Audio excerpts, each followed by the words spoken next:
News Central now begins at this hour in West Africa, where the International Monetary Fund has issued a stark warning about Nigeria's deteriorating economic situation, citing stalled per capita growth, widespread poverty, and soaring food insecurity as worsening factors in the ongoing cost of living crisis. In a new report titled IMF Executive Board Concludes Post-Financing Assessment with Nigeria, the global financial institution highlighted the changes facing Nigeria, including rising inflation, exchange rate volatility, weak economic growth, and business closures. The report emphasized that low revenue collection has hindered the government's ability to provide essential services and invest in critical infrastructure. It noted that headline inflation reached a staggering 27% year-on-year in October, with food inflation soaring to 32% due to factors such as fuel subsidy removal, currency depreciation, and poor agricultural production. President Bola Tinubu's Chief of Staff, Femi Gbajabiamila, has said that social media has become a societal menace and must be regulated. Gbajabiamila said this while representing Tinubu at the public presentation of a book titled Nigerian Public Discourse. Governor Sanwo-Olu was also represented at the event by his deputy, Obafemi Hamzat. Now, the statement noted that Tinubu maintained that his administration had an obligation to engage in evidence-based discussion and data-reliant decision-making, hence the need for accurate data that would be used for better policy formulation and execution. Earlier, Femi Royal, a policy analyst, and Elvis Akpobi, executive director, Not Too Young to Lead Initiative, spoke to us on this development.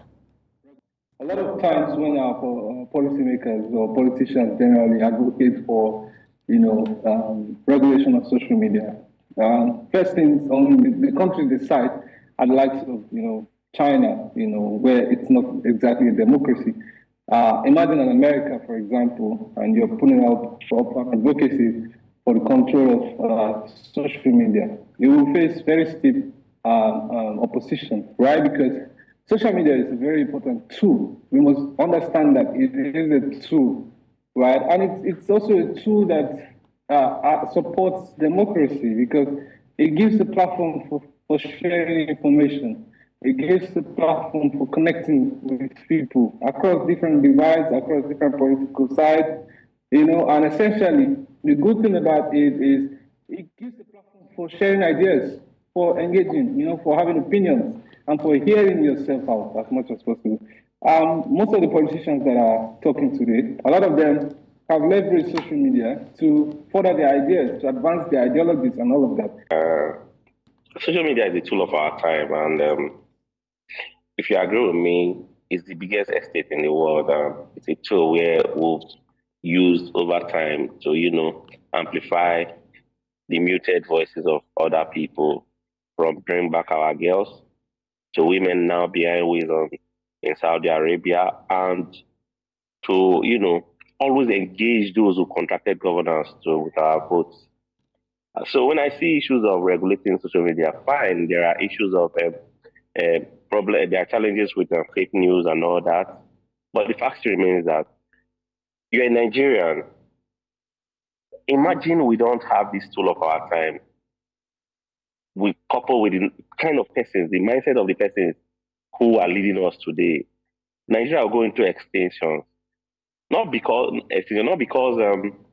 we don't have good leaders, but because ordinarily people who are leading us today don't put Nigeria as their primary, they don't put Nigeria first as their primary motive, but they put their personal interest. Let's not forget, these same persons clamoring for regulatory or regulating social media, they use the same tool to, drag the likes of former President Goodluck Jonathan when they talk to bring back our.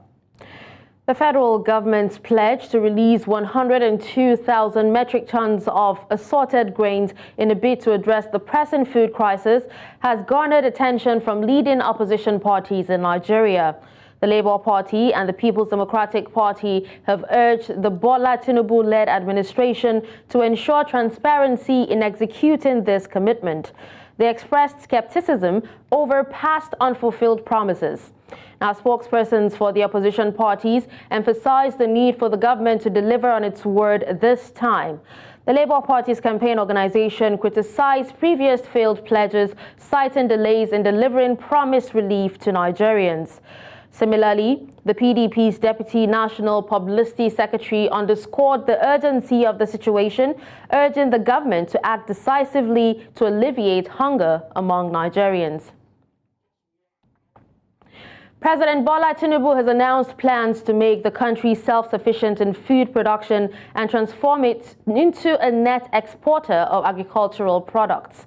Speaking during a meeting with a delegation from the Global Tijaniyya Movement in the presidential villa in Abuja, President Tinubu noted that the importance of aggressive mechanization in achieving this goal is key. Now, according to a statement from his special advisor on media and publicity, Ajuri Ngelale, President Tinubu outlined the administration's commitment to supporting religious activities while also prioritizing national development.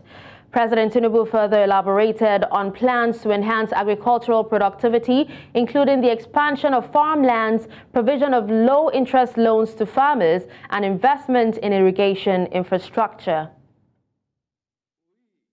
Notice, some problem with hunger.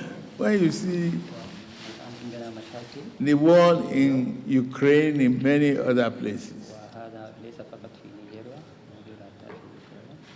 you can't easily grow food, my mind.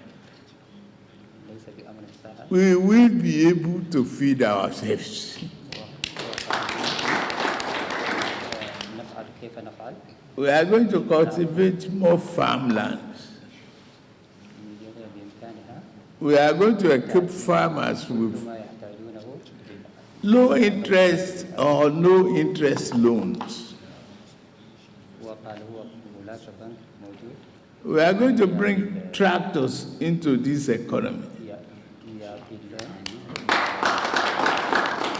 We are going to invest in irrigations for this country. Nigeria will become net exporters of food.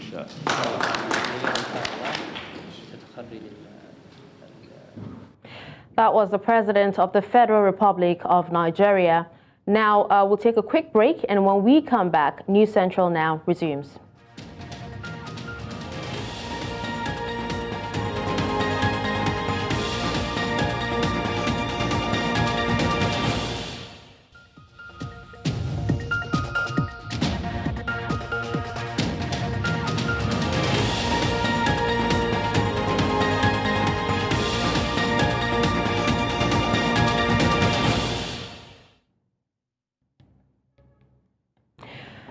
Welcome back and thank you for staying with us. Now, about 1,500,000 persons in Nigeria's northeastern state of Borno are hoping to be resettled as the government has announced its partnership with the National Agricultural Land Authority and other stakeholders. Now, this was when 120 units of houses and a primary school were inaugurated in Jere local government area of the state. News Central's Umaru Kirawa reports. In Borno State, where the impact of insurgency has been deeply felt, thousands fled their homes in search of safer areas. The repatriation of those who fled to neighboring countries like Niger still remains a $1 million concern due to the face-off between the country and ECOWAS. On the sidelines, a collective effort is said to be underway to rebuild the lives of the 1.5 million displaced persons who have been uprooted from their homes. About 3.5 million people were displaced within the last 11 years, but fortunately enough, government at all levels, the federal government, state government, and local government areas in the state, were able to resettle about 2 million of the displaced people. The Borno State government, in collaboration with NALDA and other partners, has launched an ambitious plan to resettle these individuals, providing them with hope for a brighter future. As part of this initiative, NALDA has recently provided 120 housing units to the inhabitants of Dusman community in Jere local government area. These houses are designed to provide a secure and comfortable environment for the displaced families, enabling them to rebuild their lives with much needed stability. President of the Federal Republic of Nigeria, Bola Tinubu, has approved for the establishment of a business school here in Borno State that will be constructed by NANDA. Now that we'll keep on partnering with you as we keep on empowering people in the state in order for them to regain their status as farmers, legitimate farmers who can make ends meet through farming activities. With this joint effort, the Borno State government, NALDA and their partners aim to restore hope and rebuild the lives of the IDPs, fostering a sense of belonging and security. The president has mandated NALDA to make sure that we clear, prepare, and make ready lands for farmers to participate in farming and provide input. And we are starting with Borno State. By providing comprehensive support, these resilient individuals are likely to rise above their challenges and contribute to the progress and development of humanity. In Jere for News Central, Umori Kirawa. Now to discuss further on this, we're joined by Dr. Ibrahim Uba Yusuf. He's a lecturer, Department of Mass Communication, UNIMAID. Good afternoon, Doctor. Thank you so much for joining me on News Central. All right, so Doctor, if you can hear me, please, we're talking about the key factors driving the government's initiative to resettle over 1,500,000 individuals in Borno State. How do you think the partnership with the National Agricultural Land Authority and other stakeholders will contribute to the resettlement efforts? All right, we'll try to reconnect with Dr. Yusuf in a bit. Now we move on to politics, where on the 7th of November 2023, 17 local government chairmen appointed were inaugurated by Abia State Governor Alex Oti to manage and control the affairs of the third tier of government. The appointments generated a lot of reactions due to the array of personalities chosen for this job. Now, it's been 3 months since the inauguration, and News Central's Chinwe Ugele examines their journey so far and impact on the grassroots. Take a look. Successful and established persons called up to contribute to the development of their various localities. The expectations of many were that they would hit the ground running after their inauguration to be able to leave impressions after 6 months. Already, the first half of their race is gone, and what can the masses say about their leadership so far? For you to work well and achieve tangibly, you must relate with the people. You work with them and ask them what is their problem, their challenges, and from there you know what they need and what to do. The state government had vowed to give the local government chairmen the autonomy they required to execute projects in the rural communities. Efforts to get any of the chairmen to speak about this were unsuccessful. For some people who would not speak on camera, they are still not sure of what their achievements are, yet others applaud their chairman. He has done tremendously well, but I still want him to do better in terms of roads. There are some roads the local government can be able to patch, not waiting for the state government or the federal government. So, and you know quite well that in Abia State, the cases of kidnapping, robbery, and other things, they increased there. But since he came in and the monitoring and making sure that the security agencies at their post doing what they are supposed to do at the right time has helped to limit the level of kidnapping. The masses also gave words of advice on possible areas of focus. At the grassroots, that is where we have the populace. And any little thing done there that affects their life, you are already uplifting the life of the generality of the people in Nigeria. So I encourage the mayors to take their work serious. Because if it's not up to him to do like that, he should do the one he can be able to do, so that when the next person comes in, it will be easier for the next person to achieve that. The ones they have started, let them make sure that they finish it before they leave the office. There's any place they have to touch, let them touch that place.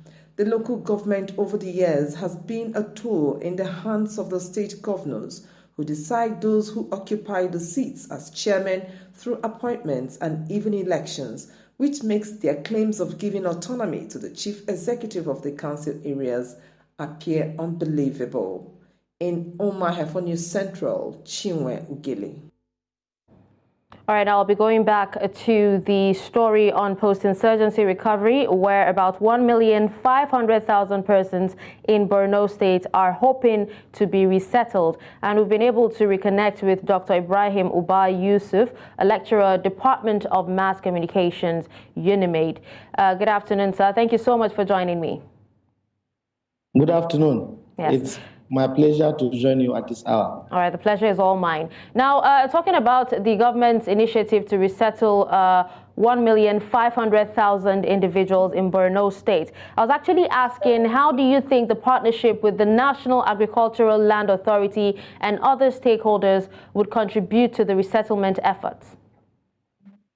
Well, we have seen how they started the effort in Dusuman, in Niger local government, and the initiative, from what we saw, it's a welcome development. The strategy not only houses hitherto displaced persons who are farmers, but has also been able to provide some animals and talking to start animal husbandry. I think this is a commendable effort. Not only Dusuman, if you look at the trajectory in the state capital, virtually all local governments have been displaced, with the exception of few in southern Borno, Biu and perhaps Howell, Bayo, and other local governments in southern Borno. This is just the beginning. We hope that the partnership will be extended to some communities that have started resettlement, especially Bama, which has recorded the highest number of displaced persons in Borno Central. All right, Doctor. But what do you think the role? What do you think the role of, or what do you think 102 or 120 units of housing and a primary school? What role do you think it will actually play in addressing the needs of these displaced population in Jere local government area for now? You see, their immediate need is housing, shelter. Now, and you know, the culture of people from this part of the country, where we are polygamous in nature. Because of that, so 120 units of houses, I think, can accommodate a significant number of households who are mostly polygamous. After shelter, one immediate need is also education, by providing basic primary school to members of that community. I think half of their problem is solved in terms of education and shelter. So what needs to be done is to ensure that they have other basic amenities such as water and also healthcare facilities, which Dusuman is not far away from Borno. But if these two basic needs have been provided, I believe it will go a long way in making sure that other people who are displaced from Dusuman will develop that courage of coming back to Dusuman to resettle back in their original places of abode.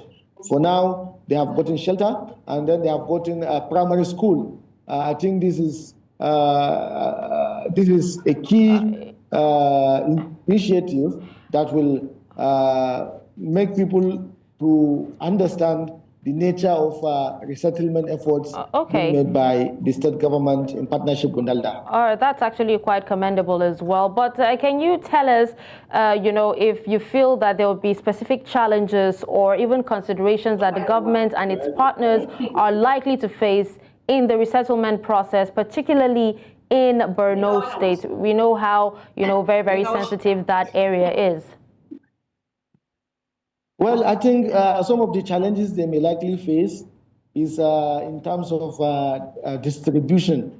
If the distribution is done on an objective ground, the committee saddled with the distribution should ensure that only those affected, only those that are original inhabitants of the Suman are allocated the houses, in addition to the startup capital of giving this opportunity to have access to this intervention. If this is done, I think the committee has done the right thing. But I think one of the challenges they may likely face is because if you look at the economic situation we found ourselves now, people, because of this intervention, may likely claim to be from this part of the community, which is Dusuman. But in real terms, they may not be part of the community. So there's every tendency that the committee saddled with this will find it very difficult to differentiate between the original inhabitants and those that are claiming to be part and parcel of that community. So it is not out of place for the community, for the committee to liaise with community leaders, especially traditional title holders, religious leaders, and perhaps the councillor representing Dusuman to ensure that they identify the original inhabitants of this community and ensure that they are the real beneficiaries of this intervention. Okay. This is one challenge. Another challenge is that the intervention is just covers housing and education and then startup capital. There may likely be another challenge relating to healthcare facilities because people are resettling back in a community that they once lived in there. So if there is absence of a healthcare facility and the nearest health facility to them will take them like 30 to 40 minutes before they reach that or have access to that healthcare facility, resettling them in that community will be a key issue. Another issue. All right, Dr. Yusuf. Dr. Sadly, we actually have to stop here, but thank you so much for joining me, and we definitely hope that the resettlement initiative is indeed a success. Thank you so much for joining me and speaking on this. Thank you so much. All right, moving away from that, the Nigerian Navy ship NNS Pathfinder has uncovered 15 illegal refining camps made up of 6 refineries each, with the capacity to refine 2.7 million liters of crude oil in Bokokiri, K Community, Degema local government area of Rivers State. Dismantling the illegal refineries, the naval commander, NNS Pathfinder, Commodore Desmond Ibo, explained that each of the camps has up to 6 cooking pots and ovens that contain over 33,000 liters of crude oil products. Ibo explained that the illegal oil refiners and economic saboteurs purposely chose the location deep inside the creeks, using pipes to siphon crude oil from wellheads to some kilometers inside the mangrove swamps where they cannot be spotted easily. Chief of Naval Staff and crude oil theft mandate he gave us, that we must ensure that the theft of Nigerian oil must be reduced to barest minimum. This is not our first time. We've been doing it both day and night. And after here, we have other places. We are going to go those areas and also ensure that they do not continue in this illicit business. The volume of operation, as you can see, in each camp, we have about 30,000 in each of the barrels, as you can see it. And we have 15 of these camps, which means we have 30,000 times 6 and times 15, which is about 2.7 million liters of crude oil that these unpatriotic Nigerians are stealing from Nigerian economy. All right, so we sincerely apologize, but we have to move ahead as the network seems to be an issue at the moment. Now, moving away from that, ahead of planned divestment of multinational oil companies in the Niger Delta region, some communities have called on the federal government to prevail on the companies to clean up areas polluted in their communities due to their exploration over the years. Now, this was part of the resolutions reached at the COP24 Local Community Summit on Oil Divestment and Environmental Justice held in Delta State, South Nigeria. News Central's Austin Azu tells us more. In the Nigeria ecosystem, the effects of climate change are particularly pronounced, with issues of environmental degradation, especially in the Niger Delta region, with extreme weather conditions threatening human existence. Against this background, these selected community chiefs, youth leaders, women leaders, civil society organization representatives in the region converged on this hall in Agbaro, Delta State, to highlight the importance of local community engagements, divestment strategies, indigenous knowledge and technological advancements in achieving sustainable solutions in the region. Strengthening indigenous knowledge to bridge climate action gaps in transition from fossil fuel to clean energy is a theme for the event. We advise communities also to learn to hold the IOCs responsible for the environmental damage they've caused. All of these multinationals that are about leaving, we're not saying they must stay, because actually they're not from here. Before they leave, the government should ensure there's an agreement that is signed, that a lot of these community that they have destroyed, they should compensate that community handsomely. Ensure that they pay for the damage they have caused. The participants were taken through environmental justice strategy, divestment plans and their implications on the environment, and environmental accountability using the beneficial ownership disclosure policy.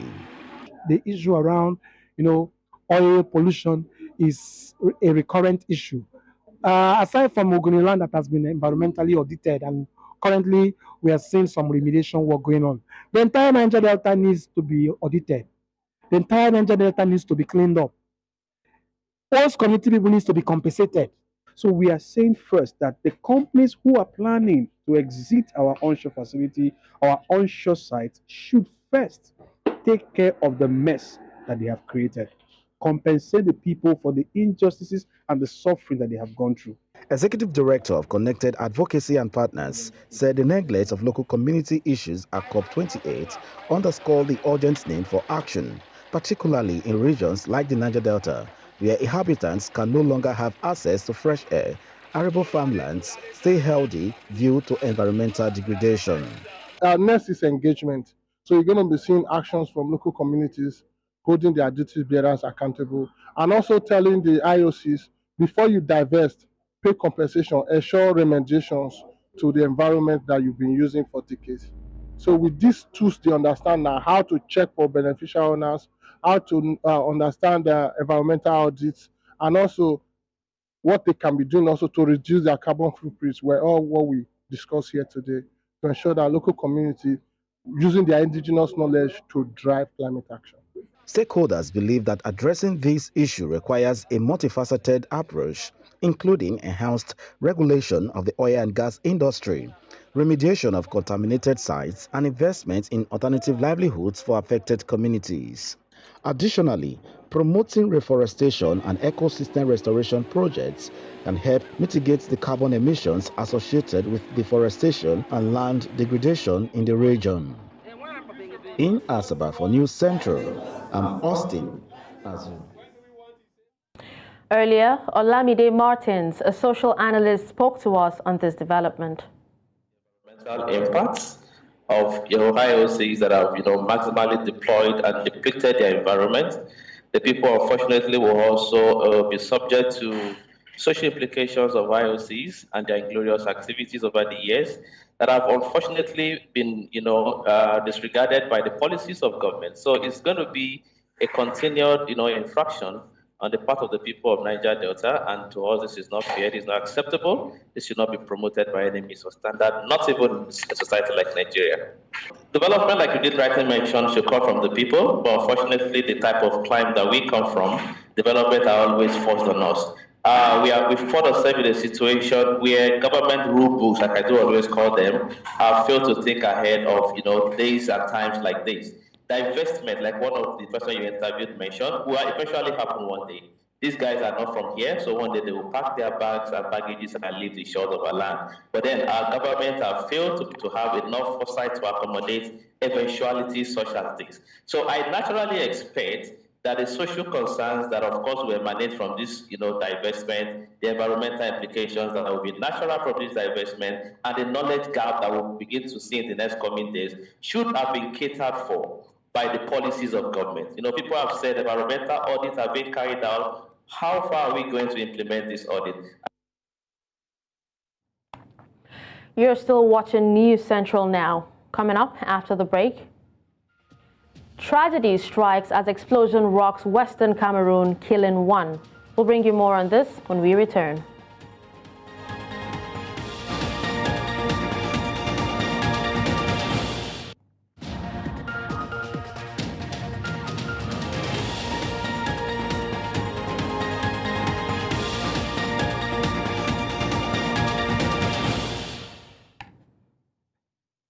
The news continues in West Africa, where Ghana's opposition presidential candidate, John Mahama, has opposed the proposal for the general elections to be brought backwards to November from December this year.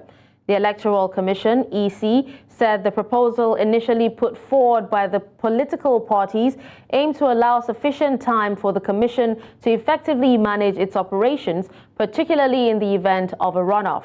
However, Mahama, the National Democratic Congress Party candidate, said the proposed date change for the general elections was not feasible. The former president urged the commission to get its house together to ensure credible polls.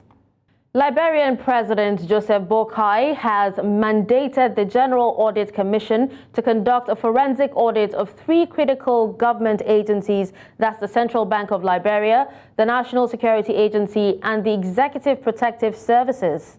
Other agencies are expected to undergo the same process, and the audit covers the period between 2018 to 2023, with findings to be reported in 3 months. Sad note, 1 student has been killed and several others injured following an explosion in Cameroon's volatile northwest region.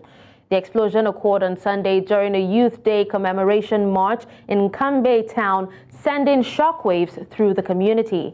Disturbing videos circulating on social media captured the chaotic scene as students scramble for safety in the aftermath of the blast. Authorities suspect separatist fighters to be behind the attack as tensions continue to simmer in the Anglophone region. The separatists had enforced a lockdown to disrupt the Youth Day celebrations, highlighting ongoing unrest and violence in the area. Tragically, attacks targeting students, teachers, and educational institutions have become common in Anglophone Cameroon. This latest incident underscores the separatist efforts to enforce a boycott of education, a strategy they have upheld for over 7 years. Now the news continues in North Africa, where thousands of Moroccans have taken to the streets of Rabat, calling for an end to ties with Israel over its action in Gaza. Some waved placards saying "Stop the massacre" and "Normalization is treason" during the march. Politicians from across the spectrum are reported to have been among the crowds. Now, Morocco established diplomatic ties with Israel in 2020 under the U.S.-brokered Abraham Accords.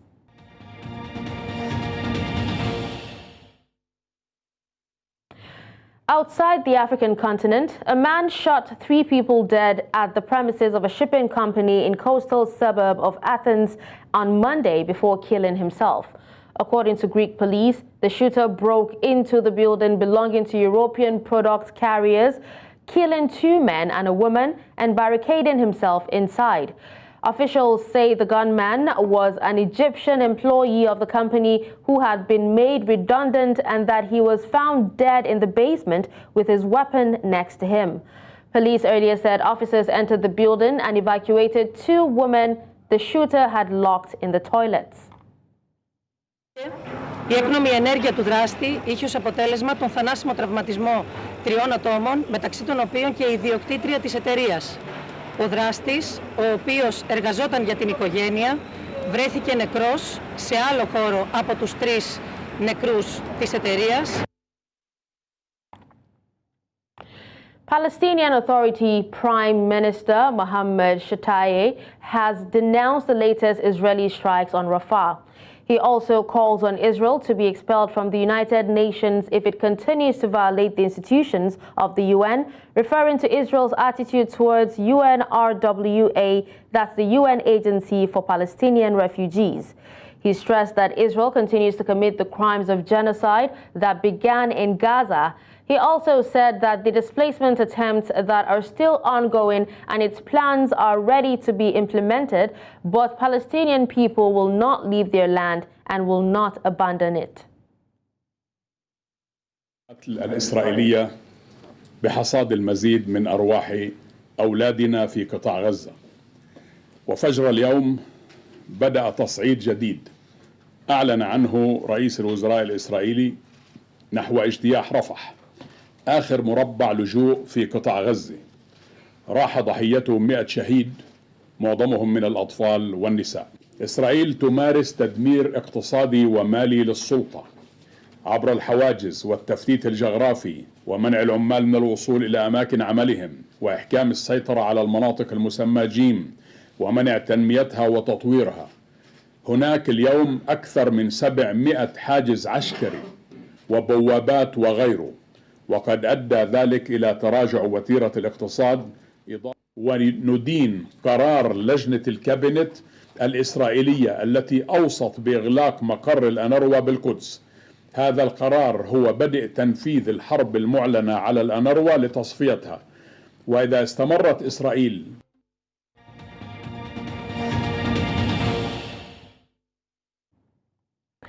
Now in the world of sports, Super Eagles captain Williams Troost Ekong has given credit to the host nation Ivory Coast for hosting a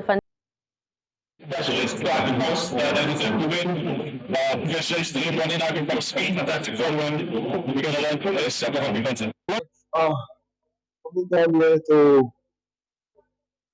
represent my country and have a lot of opportunity to play. I really appreciate it. I really appreciate it. I really appreciate everyone who discovered me. And that's all at this hour. But before we go, let's take another look at some of our top stories. We told you that IMF warns of deepening economic crisis in Nigeria as cost of living worsens. We also told you that opposition rejects bid to change Ghana's election date. Finally, you heard that thousands protest in Morocco against ties with Israel as fighting continues in Gaza. Send your eyewitness report to the WhatsApp number on the screen. Do follow us on social media. We are at News Central TV. You can watch News Central live on DSTV channel 422, StarTimes channel 274, Avo TV, and YouTube. Many thanks for watching. I'm Darshan Usman.